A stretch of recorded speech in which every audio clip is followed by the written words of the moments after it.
rakkoon hin jiru. Wanni dukkana keessa deemnee fakkeessaadhaan duuba deemnee jennuuf hin jiru. Labsaa turre kaleessas nu beeku. Labsaa turre hoggaa labsin immoo guyyaa isaa bakka isaa naamusa hordofamuu qabu, tarsiimoo hordofamuu qabu.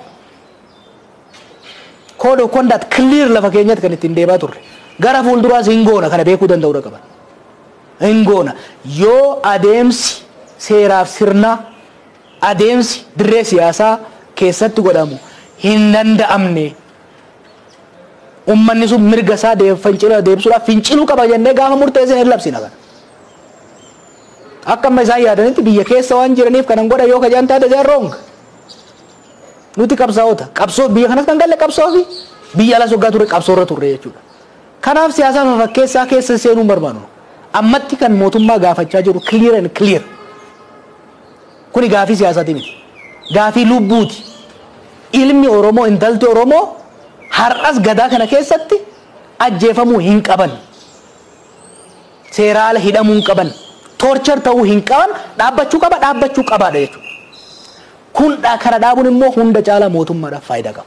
Mootummaan kanarratti fuulleeffatee irratti hojjetee humna keessattuu haaraa leenjisee bobbaase kana uummatarraa kaasee mooratti deebisee leenjii sirnaa, leenjii poolisummaa, ogummaa poolisii, naamusa poolisii eeysisee deemuu danda'uu qaba. Waan isaan dubbatan jira.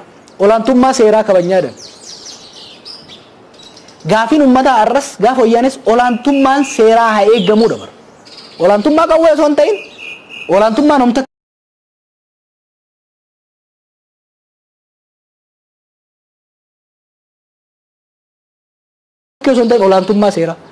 olaantummaa seeraa kabajuu keessaa inni guddichi mirga namoomaa keessaa inni olaantummaa seeraa jechuun akkaataa heera mootummaa naannichaatiin federaalaa taa'ee alatti nama hidhanii tursiisuu jechuu miti.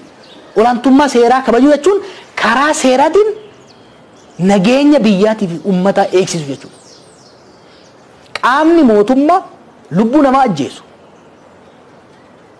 nama qabee tumu gadiirsu, seera malee mana hidhaa keessatti ukkaamsee tursiisu, mana namaa gubu, olaantummaa seeraa dubbachuu hin danda'u. Ani qondaala mootummaa tokko yoon ta'e waadaa ittiin gallu jira bara. Qondaala mootummaa naannoo Oromiyaa taatee gaafa shuumamtu caffee duratti heera mootummaa naannoo kanaatiif kan biyya kana kabajuu fi kabachiisuudhaaf. It's not one way street. Kabajuu fi kabachiisuudhaaf.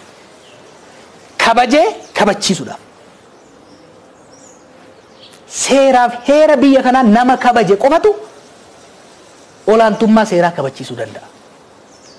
Heeraaf seera biyya kanaa osoon kabajin miilaan irra deema ajjeesaa torture nama godhaa mana namarratti gubaa haadha abbaa nama ajjeesaa daa'imman ajjeesaa gidirsaa qaama biraatiin olaantummaa seeraa kabaji jechuun akkamitti danda'ama?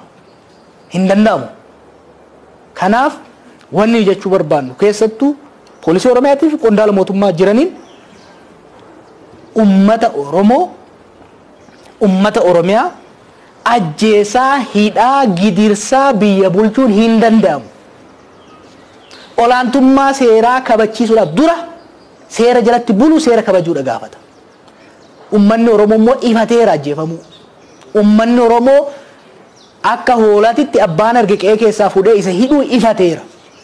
Ifannaan fincileeti warra baankiif taankii isaa abdatee waggaa 27 nurratti fincaaraa ture kan likkii galchee qe'ee ofiitti galcheef waan biraatiin miti. Ajjeefamuu, hidhamuu, saamamuu, dhiitamuu waan ifateef.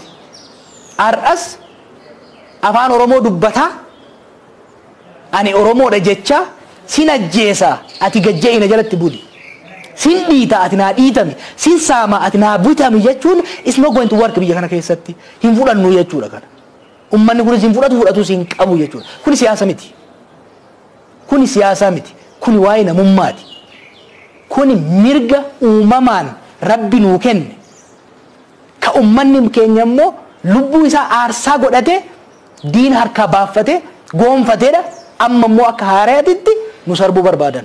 Kana ummanni keenya dura dhaabbachuu qaba jechuudha. Galatoomii Jawaar.